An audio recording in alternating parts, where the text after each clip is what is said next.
Sì, però vabbè, sì, è quello lì, ma sono fatta Quello che devo dire l'ho manifestata perché in realtà il giorno prima avevo stampato un pensiero. Stamattina era Ok, siamo in diretta. Iniziamo. Inizio io. Va bene.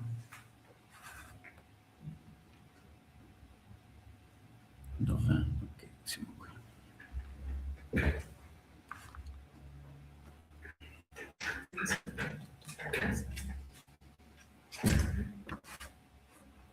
Ok. Allora, un secondo.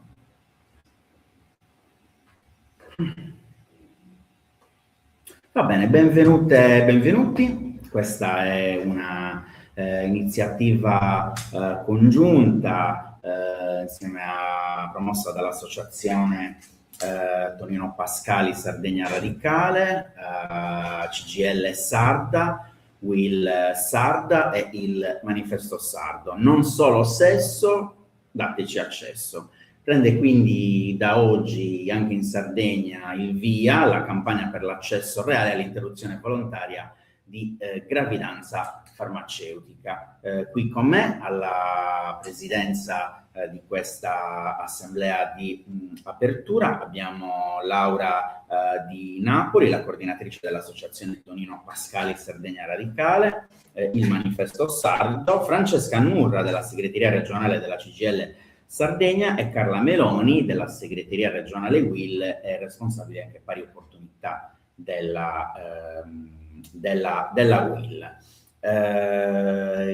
Perché siamo qui? Perché questa campagna vuole chiedere alla Regione di rendere pienamente operativa la delibera regionale numero 3815 del 16 luglio 2025 e garantire finalmente un accesso reale, uniforme e gratuito su tutto il territorio regionale all'interruzione volontaria di gravidanza farmacologica. Questo è l'obiettivo della campagna regionale.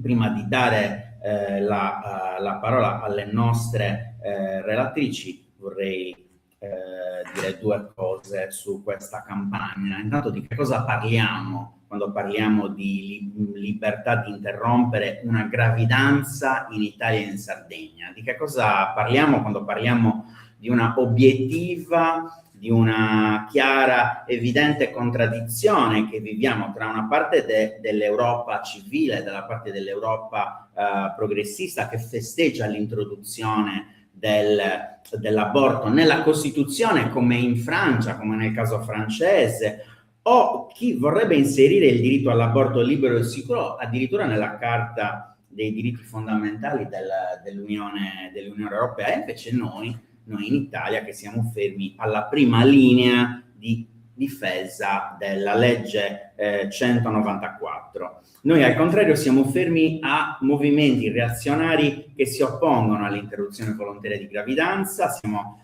alla presenza di associazioni contrarie all'interruzione volontaria di gravidanza, alla maternità consapevole, al diritto delle donne di scegliere il proprio corpo per il proprio corpo. Quello che chiediamo qui questa mattina è la difesa del diritto delle donne di scegliere per il proprio corpo nei consultori, grazie purtroppo ad una maggioranza di governo che usa gli emendamenti al decreto PNRR per limitare la libertà delle donne di decidere del proprio corpo. Io ritengo che condividiamo tutti l'idea che le informazioni volontarie sull'interruzione volontaria di gravidanza non sono chiaramente reperibili sul sito del Ministero della Salute e sarebbe necessario farlo proprio per evitare il diffondersi di fake news e di allarmismi e di visioni ideologiche che non hanno nulla a che vedere con chi sceglie di abortire.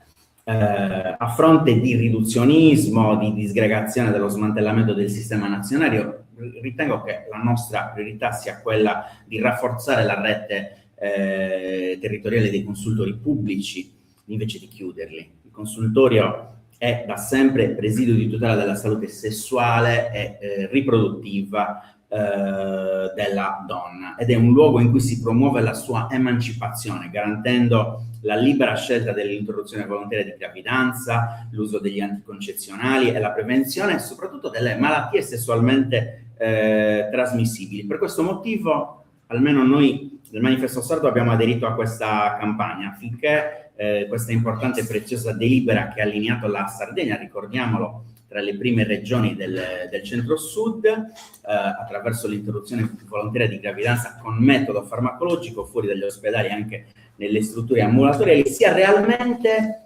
esigibile per tutte le donne della Sardegna. Lascio la parola a Laura Di Napoli di Sardegna Radicale. Grazie Roberto. Spieghiamo un po' di cosa stiamo parlando sostanzialmente. Allora, noi in Sardegna, grazie appunto alla delibera di giunta del 16 luglio dell'anno scorso, abbiamo recepito la normativa nazionale. La normativa nazionale ha permesso dal 2020 di utilizzare, oltre all'aborto normale, al raschiamento che si faceva già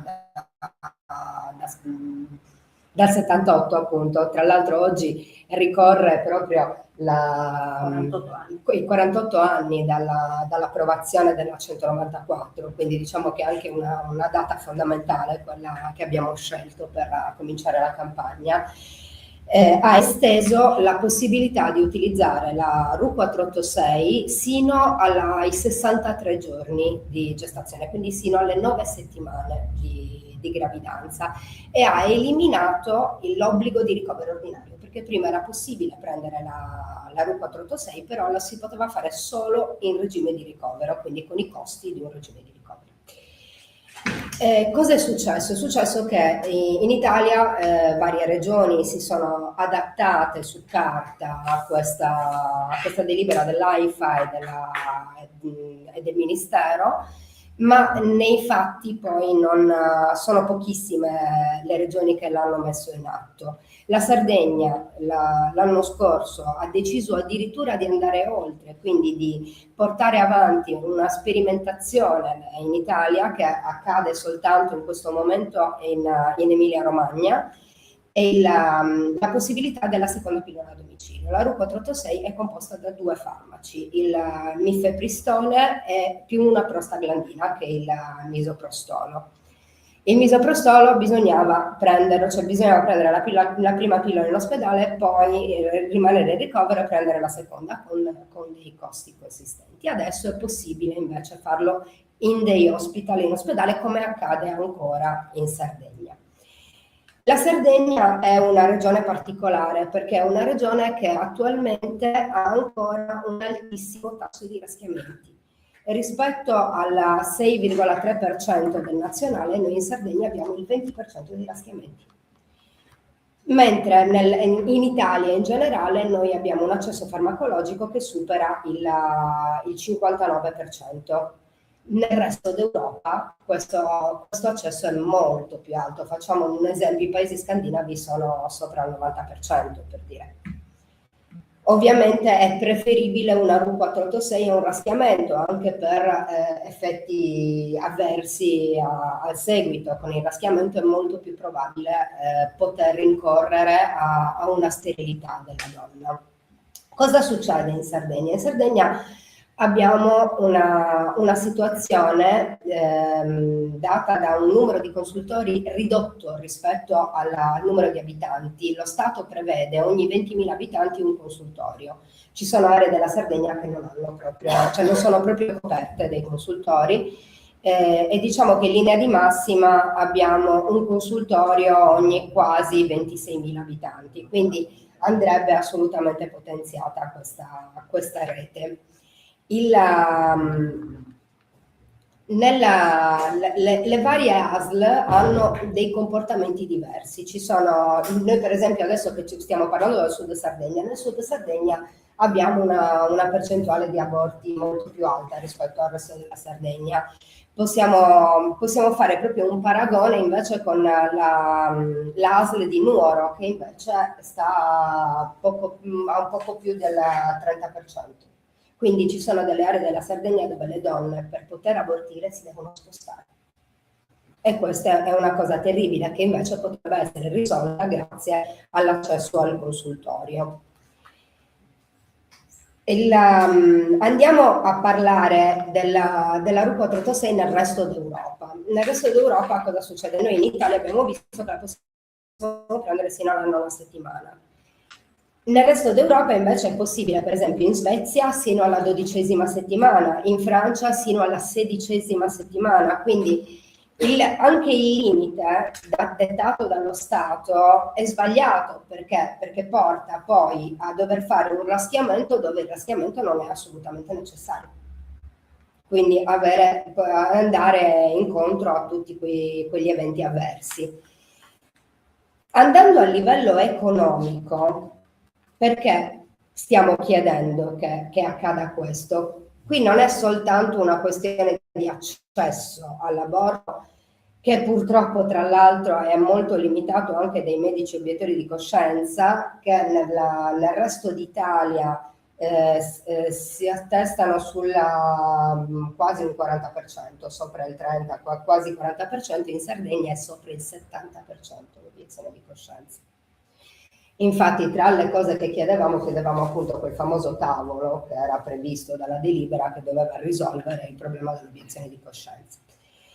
Cosa accade? Nel momento in cui la pillola abortiva viene data in regime ospedaliero, con il regime di ricovero che accade nelle cliniche private convenzionate, perché la clinica privata convenzionata, se dà la RU486 in questo momento la dà in regime di ricovero, abbiamo una spesa per ogni aborto di 1.246 euro, che per assurdo è più alta della spesa di un raschiamento, che invece è poco più di 900 euro.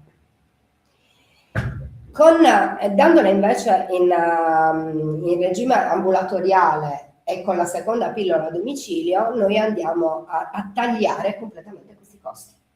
Tagliando completamente questi costi, in Sardegna si è calcolato all'incirca un risparmio di 6 milioni di euro annui. 6 milioni di euro annui, per dire, è la cifra che è stata spesa dalla Regione Sardegna per aumentare di 320 posti letto gli ospedali in Sardegna. Quindi portare avanti e rendere applicabile questa norma in realtà sarebbe anche un enorme guadagno rispetto alla sanità sarda. Poi io lascio la parola per adesso, poi se ci sono domande rispondo. Sì, allora, Carla Meloni Will, ringrazio Francesca anche per l'ospitalità qui in CGIL. Credo che quello che sia da condividere è un fatto non ideologico, ma sostanzialmente l'applicazione di più norme, perché dalla norma per l'appunto dal 194 in poi le persone si sono espresse in Italia per garantire questo diritto, che è l'autodeterminazione. Il diritto all'autodeterminazione si affianca a un diritto fondamentale costituzionale che è la salute, nello specifico della donna. Troppo spesso la medicina non ha osservato, e quindi le scelte politiche non hanno osservato e rispettato il genere.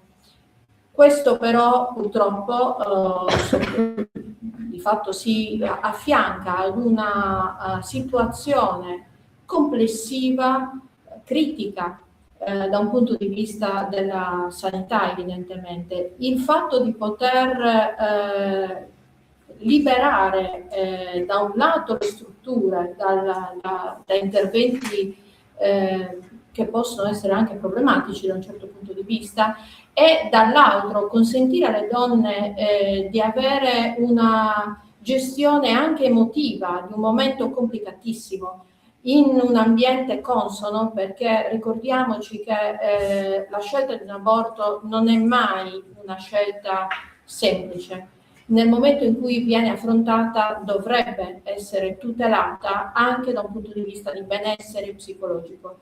Questo implica il fatto che se dovessimo unire tutte le scelte che siano economiche, che siano sociali, che siano psicologiche, di fatto dobbiamo necessariamente sostenere questa campagna in modo tale che le donne possano in sicurezza fare le proprie scelte, operarle, attuarle in ambienti idonei e con la tutela di una situazione confortevole rispetto ad una scelta complicatissima e difficilissima. Non aggiungo molto di più, nel senso che su questo tema siamo come dire, sorelle nella battaglia, quindi lascio la parola a Francesca. Sì, io grazie Francesca Nurra della segreteria della CGIL Sarda. Credo che non ci sia granché da aggiungere, è stato ampiamente spiegato sia nell'introduzione di Roberto che nella descrizione di quella che è la proposta per la campagna dell'attuazione della delibera 383 aiuto 38 del 2015, che devo dire è una delibera anche innovativa, uno stato avanzato che recepisce quelle che sono le direttive, ma che ancora non ha una sua piena attuazione. Quello che chiediamo è che veramente la delibera possa essere come dire, messa in pratica, perché l'abbiamo detto, è necessario che ci sia una presa di posizione, che vengano, come dire, ci sia il tavolo tecnico, venga istituito e messo in atto il tavolo tecnico, vengano elaborate le linee guida, vengano messi in atto i protocolli operativi. Una campagna di dignità, l'abbiamo detto, non è facile, non è mai semplice decidere se praticare, scegliere di abortire o meno, ma credo che questa sia una libera scelta che parla del diritto delle donne, che parla di una 194 che ricordavamo oggi compie i suoi 48 anni e che non è mai stata completamente messa in pratica. Abbiamo detto che il 70% degli obiettori di coscienza, dei medici obiettori di coscienza stanno in Sardegna. Ecco, credo che sia anche arrivato il momento che cambino le cose, così come abbiamo detto che ovviamente, ma è un discorso che riguarda tutta la Sardegna, la sanità sarda è in completo shock, quindi come dire abbiamo necessità che vengano distribuiti in maniera più capillare i consultori su tutto il territorio sardo. A questo proposito ricordo che la CGIL sta portando avanti una campagna di raccolta firme per il riordino del servizio sanitario, nel quale sono richiesti anche strumenti come il consultorio e come la possibilità che le donne abbiano completo accesso alla 194. Grazie.